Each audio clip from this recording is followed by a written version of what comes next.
Thanks for listening to Connect Like Minds. I'm your host, Sharice. I interview people making a difference in their communities within their creative spaces. Today's special guest is the co-founder of Me to You, which is a charity tackling period poverty in several areas, including Africa.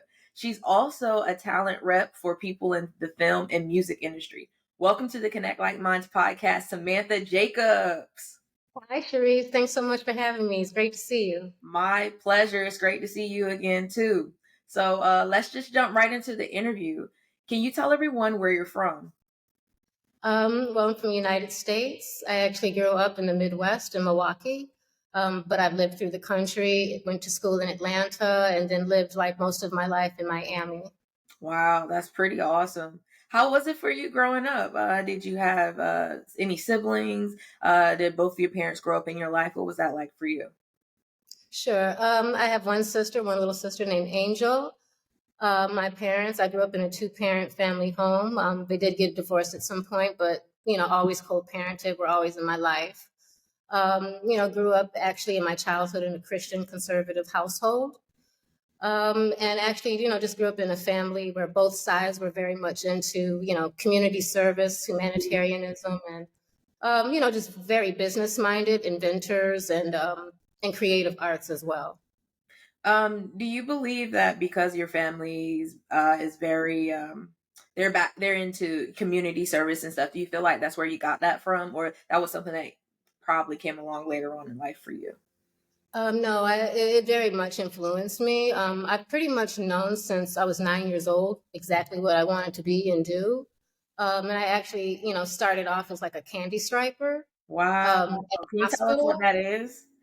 Yeah, a candy striper is when you volunteer at the hospital and you basically assist the nurses with things just like helping them to do paperwork, administrative, helping them with delivering things to patients. And you actually wear like a pinstripe like apron or a Oh. little uniform, and it's called a candy striper. I'm not even sure if that volunteer role exists anymore. Mhm.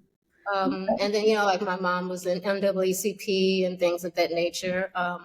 So it was always just something that came to me naturally of wanting to like help people in less fortunate situations or help them to get justice and, equal rights. In the States, we've always, our community especially, always been very active about those things, especially in the Midwest where we had, a lot of problems and crime. So yeah, it was just always something I knew I wanted to do. Okay.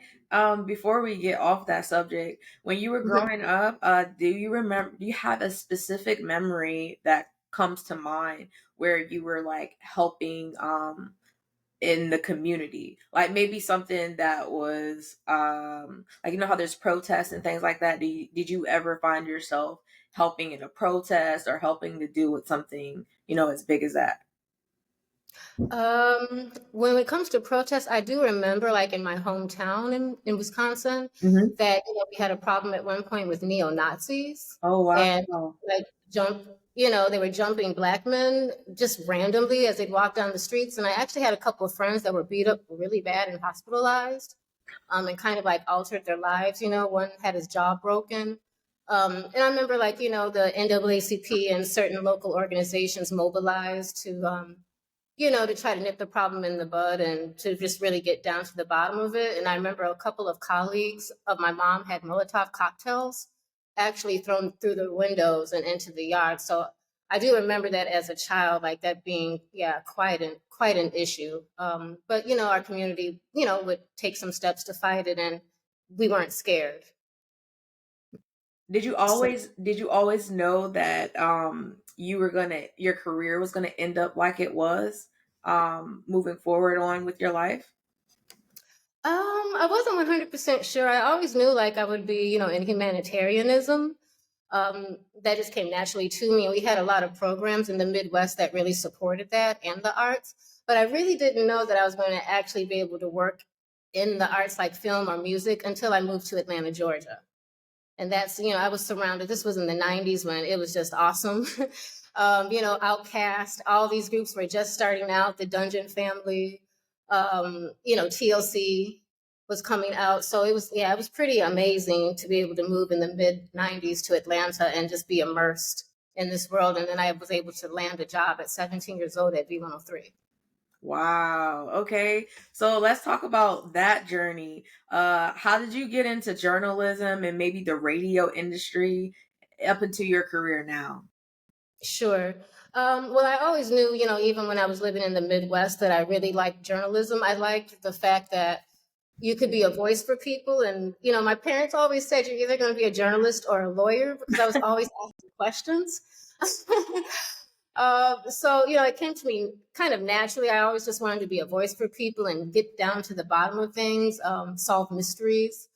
But I always just liked to help people be great or to help them stay on their path. So I knew, eventually that I would use the journalism in a way just to help shine a light on people and to help them advance their goals. And so, yeah, living in Atlanta really was a catalyst for that. Now, I know me and you have talked offline before about your journalism career, especially in the radio industry. What's some Mhm. advice that you would give someone who wants to be a journalist or even get into the entertainment industry? I would say, write out a plan for yourself, be strategic, because it's a really, really tough world. It's a lot of competition. I think even more so now. In some ways it's easier, but in some ways it's more difficult. I mean, back then, we actually had to go to school for it. You had to go for communications and get, some credit hours and get internships, at radio stations or at TV stations. So I would say, internships really do work and they really are key. It gets your foot in the door. That's, how I started off in music at V103. I started off in the marketing and promotions department. And this was like at the time, I think her name was Regia Shabazz. Mm-hmm. She was the program director or became the program director while I was there. And it was really awesome to see, this really beautiful Black woman, really sweet, Right. but she had great leadership skills. And yeah, it was very inspirational to see and to be around other people, who had the same sort of ambitions, but they're already making it. And then on top of that, they look like me because in the Midwest, it's very difficult and we don't really hold those sort of jobs so readily as opposed to when you get to Atlanta and it's just like chocolate city. um, so location is very key. Do your research. I mean, that's the key to journalism or Right. researchers. So I would say have some integrity because I feel like nowadays it's very different than it used to be, in the 80s and 90s, where you really, as a journalist, the whole thing was you led by facts, Right. period. And you mostly go off of, the quotes of what a person would say. You don't be all opinionated. I feel like mostly what we have today when you turn on TV, it seems to be mostly what you call op-ed, Mm-hmm. not actual journalism. And so I would really actually like to see the world, of journalism and media really go back to that, where people are actually being bona fide journalists, sticking to the facts, maintaining impartiality, Mm-hmm. and just letting the truth speak for itself and letting the listener and the viewer decide which stance they want to take, whether you're talking about, socioeconomic issues, foreign affairs, or politics. Right. I definitely agree with you. I think when we with this new digital age, it's like everyone can have a podcast. Everyone can try to create some Mhm. type of news outlet without Mhm. having certain credentials. You just pay for a Yeah. platform and you have it. So I do believe in certain spaces that media is held to a certain bar, but I totally agree with you. It definitely is oversaturated with biased opinions from Mhm. everyone. Yes, like a lot of opinions veiled as fact, or Right. people not even having any clue what they're speaking on. So, yeah, I would say having integrity, but also having boundaries is very Absolutely. important. It protects you, actually. Yep, it sure does. Can you tell everyone about your charity from me to you? Sure. So yeah, Me To You charity. We're here registered in the Netherlands, but we function mainly out of East Africa, Kenya, and Uganda, and we basically tackle the issue of period poverty. So what that essentially means is that women and schoolgirls don't have proper access to menstrual hygiene supplies, and that can be for a couple of reasons. Sometimes it's just literally where they live. There's no stores that actually sell supplies, but it's mainly is the cost, the economics of it because for example in those two countries what they pay for menstrual hygiene supplies is the same exact price that we pay here in the Western world. However, the amount that they make per hour, when you think about currency exchange, is far lower than what we make. However, they still have to pay the same price as we would. So a lot of them are just not able to really afford it. Mm-hmm. Um, and when I found out from, the main founder, her name is Joyce Sandals. She's actually from Kenya. Mm-hmm. She had this fundraiser that was, raising money for it. And, I knew about period poverty because even in America, we have a problem with that, but we can use Right. napkins, go in McDonald's, use tissue. There's all sorts of things we can do in place of, whereas paper is actually like a luxury in a lot of other places in the world. And so when I found out, I just started digging deep, being a journalist. And I just started researching the topic, and it was like I went down this rabbit hole, and I, saw statistics like 1 out of 10 15-year-olds in Western Kenya were trading sex or actually being sexually exploited for pads. And honestly, I just found that unacceptable. I was really shocked. Like, Mm-hmm. a box of pads is like $3, €3, and for a girl to every month have to be exploited or, just being abused. I just found it unacceptable. So I wanted to get involved, and I just started coming up with some sustainable solutions to tackle it. Now, can you tell us about some experiences that these ladies have had prior to getting your product? I know that you did mention why you started this, but Mhm. I know we've also talked about, some other things that they've experienced while they're in school. Do you mind talking about that? Oh, absolutely. So before they received the supplies from me, and this is coming from the mouths of the children and also the school administrators and their parents, on average, they were missing 1 week of school per month.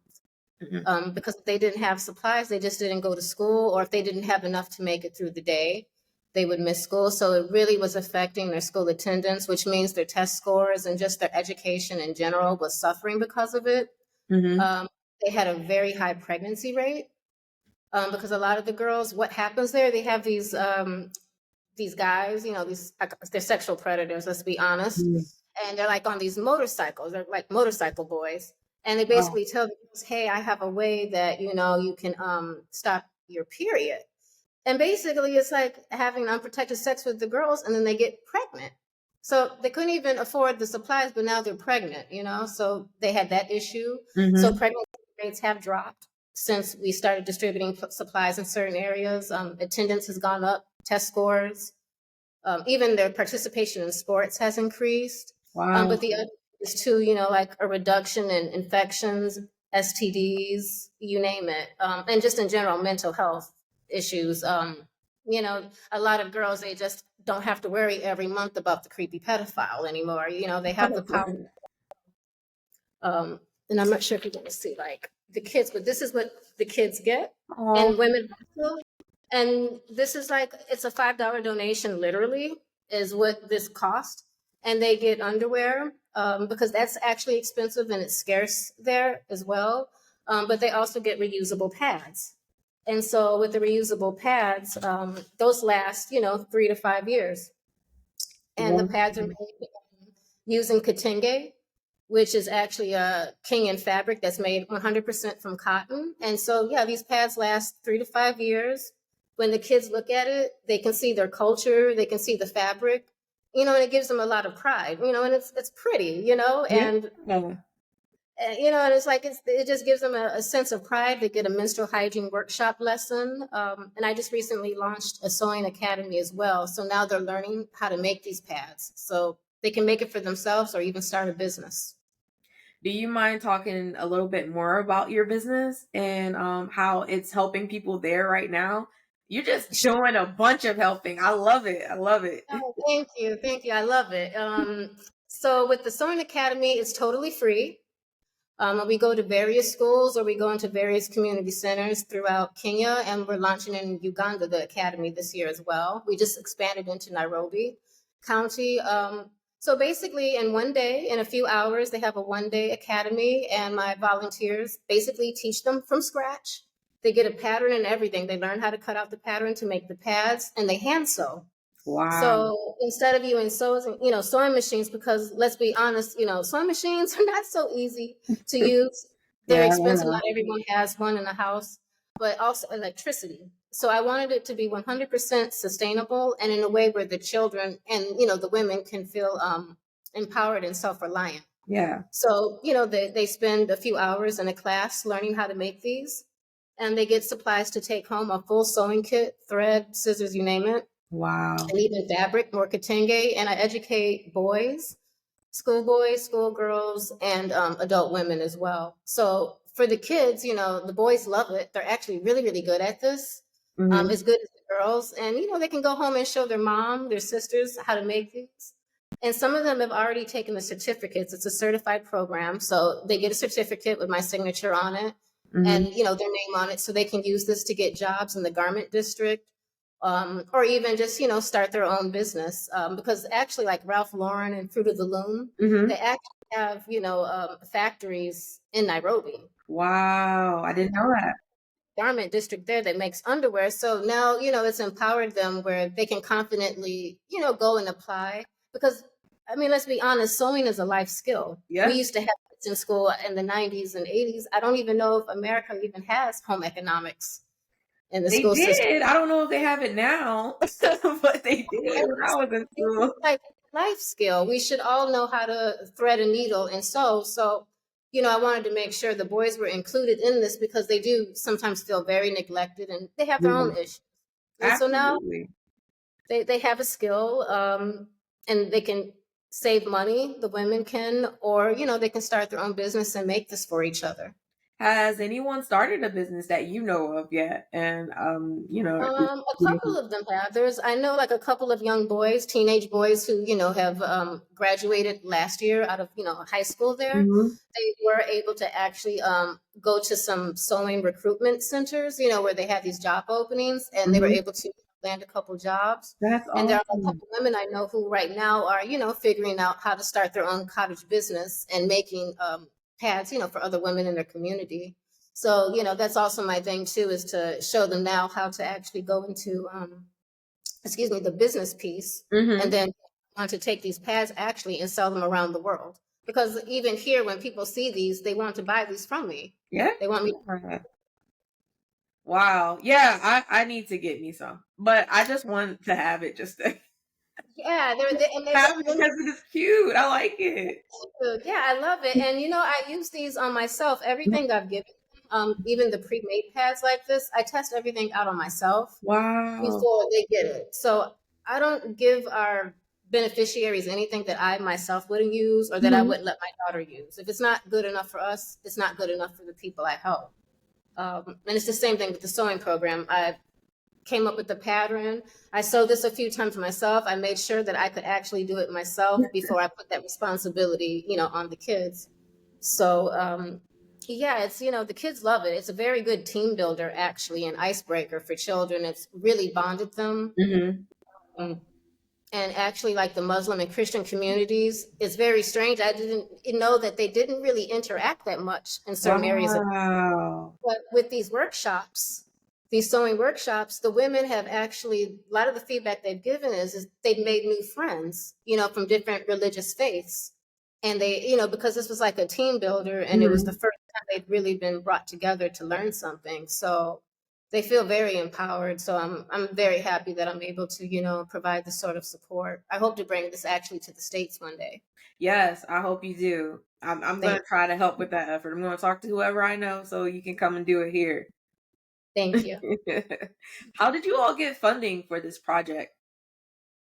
Well, we basically, some of it's word of mouth, but a lot of it is filling out applications with, Dutch family, excuse me, Dutch family funds.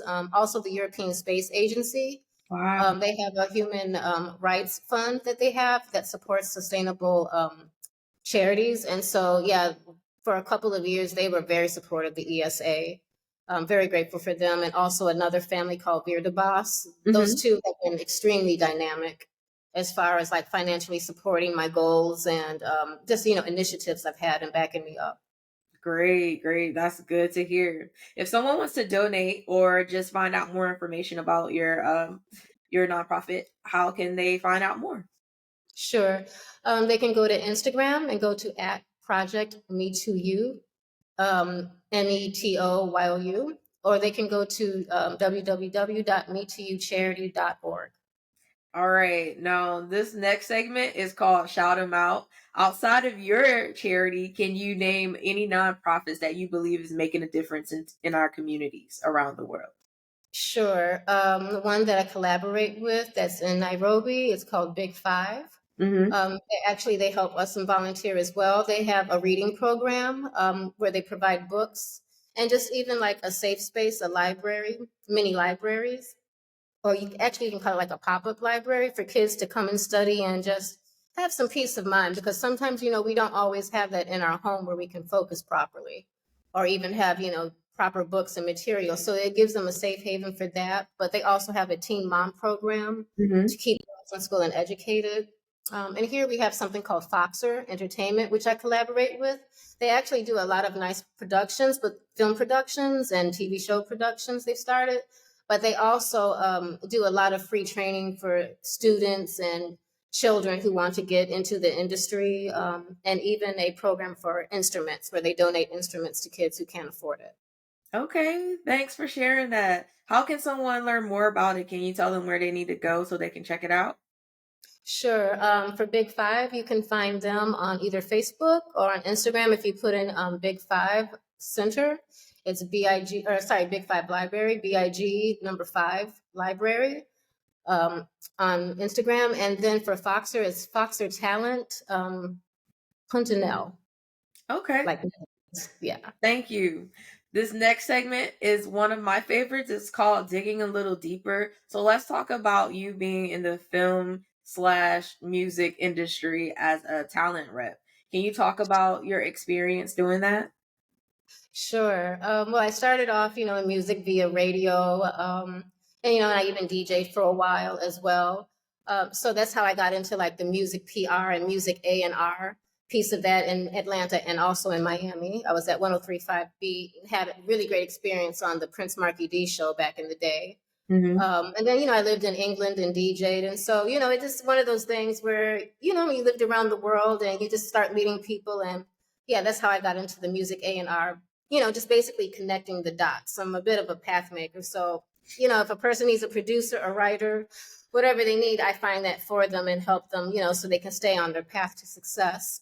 With the film rep, like I support some post-production talent as well as acting talent. So between here in Netherlands and also in the United States, I have like video editors, music composers, and also an actor again here in Amsterdam that I represent. And, it's kind of rare actually for women to be in the film rep, especially Black women. So it's not easy. It's not easy at all, but it's actually very exciting and rewarding, and it's very dynamic. It really opens a lot of doors and roads. But it takes a lot of persistence, and you really do have to have thick skin. You may get like 25 no's before you get your first yes, but that's show business. Yeah. How do you balance or juggle having all these different clients, especially you're in Amsterdam and a lot of your clients, you got clients in the UK, you got clients in the US. How are Yeah, you juggling that? time management, discipline. Yeah, that's really what it is: time management and having discipline, and just being very communicative. Thank goodness we have, Zoom, we have webcam and, WhatsApp. So, that's, between those mediums, just being communicative. And, I have that, very American spirit, how we are. If we have to 5 in the morning, or if we have to wake up at 5 in the morning, that's what I do to get the job done. So it's not for the weak at heart. It's not for people who are not punctual. You do need to be punctual with this. Otherwise, you'll be scatterbrained and stressed out. So yeah, I would just say that, yeah, it just takes discipline and time management and organization. But it's a lot of networking, actually. That's really key. What have you found most rewarding about doing this now? Like doing this type of job? I really love it. I love to see people win, like whether it's humanitarianism or entertainment. Yeah. I love to see people be successful. I don't understand people who are haters. I'm the total Really? opposite. I love to help people be successful. So for me, that's very rewarding for me to see people be able to live their dream and that I can actually help them accomplish that. And, thinking outside of the box too. From how I look at it is, if you do things to status quo, then it's going to be even harder, especially as a woman in this industry, and particularly a Black woman. You have to be very creative, and you just have to come at things sometimes from the road less traveled.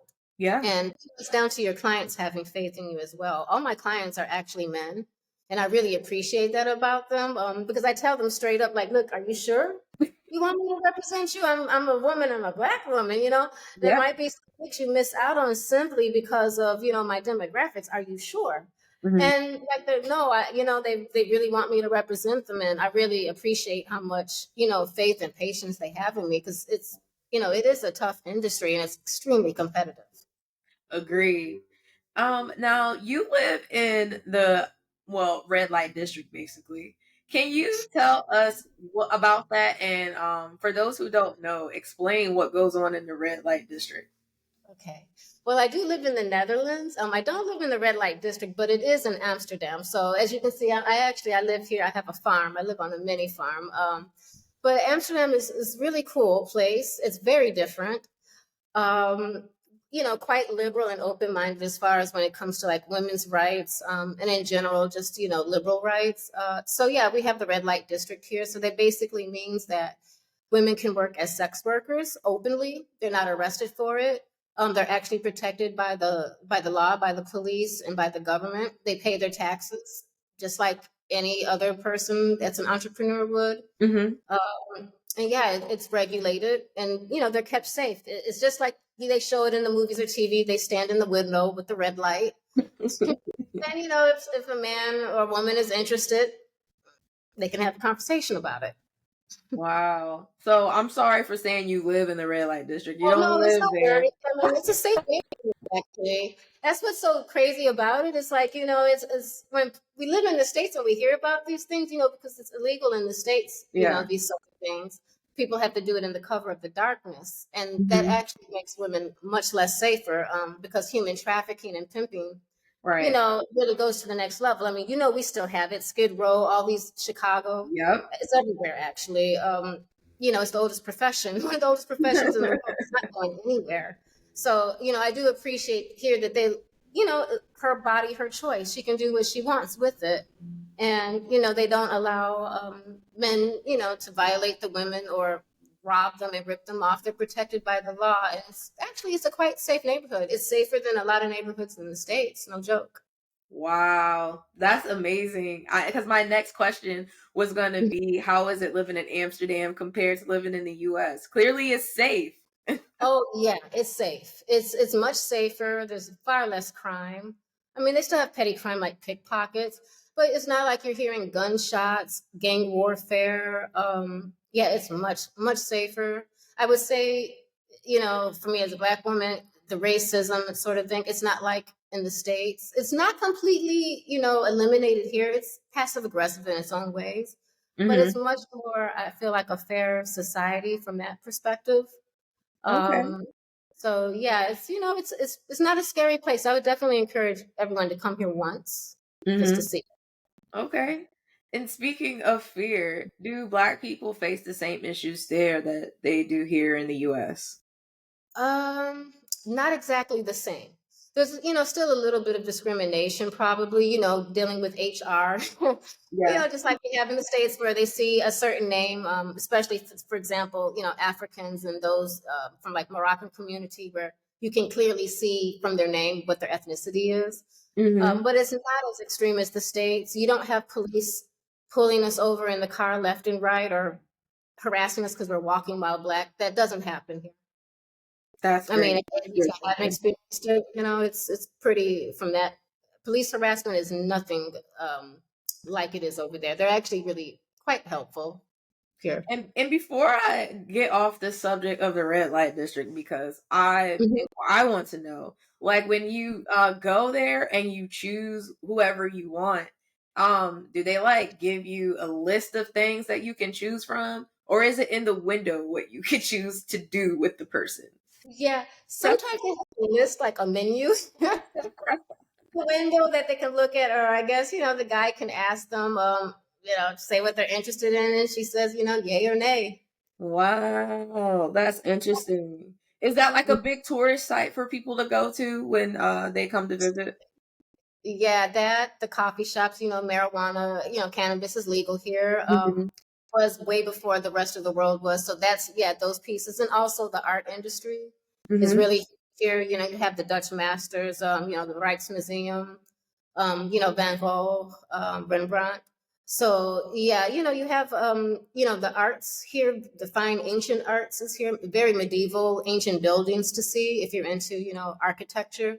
It's a Yeah. very interesting place because even in the red light district, that neighborhood is very old buildings. You know, Wow. 14th century, 17th century. It's very beautiful architecture, and also Anne Frank houses here. Yeah, yeah, man. I definitely need to make my way there to check that stuff out. Now, this next segment is called Rants with Cherise. You get to Yes. tell us what gets under your skin, and it could be anything. It could be a pet peeve. It could be you're upset because someone's not using a signal light while they're driving. Whatever you want.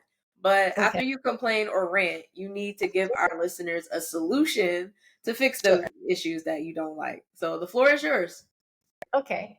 For me, I would say is when people speak negatively about people from the South, the American South, and they say that they're speaking bad English. Now, from living here in Europe, especially living here in the Netherlands and going to places like Germany and, all over, what I've realized is that in the South, what they call bad English is not actually English at all. They're speaking a combination of Dutch, German, and even Hebrew. And this is, like a hangover from slavery because the slave masters were from Europe and they weren't just English. They weren't just from Britain. They were from Germany, the Netherlands, some were Ashkenazi. So, like, what they claim is bad English is actually not English at all. It's people in the South are actually speaking like it's like they're bilingual, multilingual. It's like how when Hmm. you're in Latin America, you have what you call Spanglish. That's how I look at it in the South. So it's like when they say that, it's like these people are actually not extremely uneducated and speaking poor English, but actually have this hangover of these words, these languages that come from, just from immigration, from the slavery era. And they're Right. actually mixing in different words from different cultures and they're mixing it with English. So they're actually quite multilingual, but they've been told that they're ignorant and stupid. And yeah, it's like if people would travel more, that was the solution I would give is actually study these languages more, particularly the Northern European languages, travel Hmm. more, and they'll see that actually when you come to the South, what you're hearing is not English, but it's called bad English, is not even the English language. Wow. Thank you for breaking that down. I Sure. do believe that sometimes, especially people of color, when we get into certain spaces and Hmm. we like possibly feel imposter syndrome or even just feel like you're out of place because everyone else is speaking correct English. And Yes, technically, it's nothing like how people are reinforcing to you that it is. So, thank you true. so much for sharing that. That is a great rant. Thank you. I try. Now, before you go, can you please share your social media and your charity information one more time with our listeners so they can follow it? Sure. They can find me at It's Left Hand Sam on Instagram, and the charity is at Project Me to You and or me to you charity.org. All right. Well, it's been a pleasure having you on today. Thank you Thank you. so much for everything that you do for me. I appreciate it. Oh, no worries. Thanks so much for having me. It's a pleasure. My pleasure. And thank you for listening to Connect Like Minds.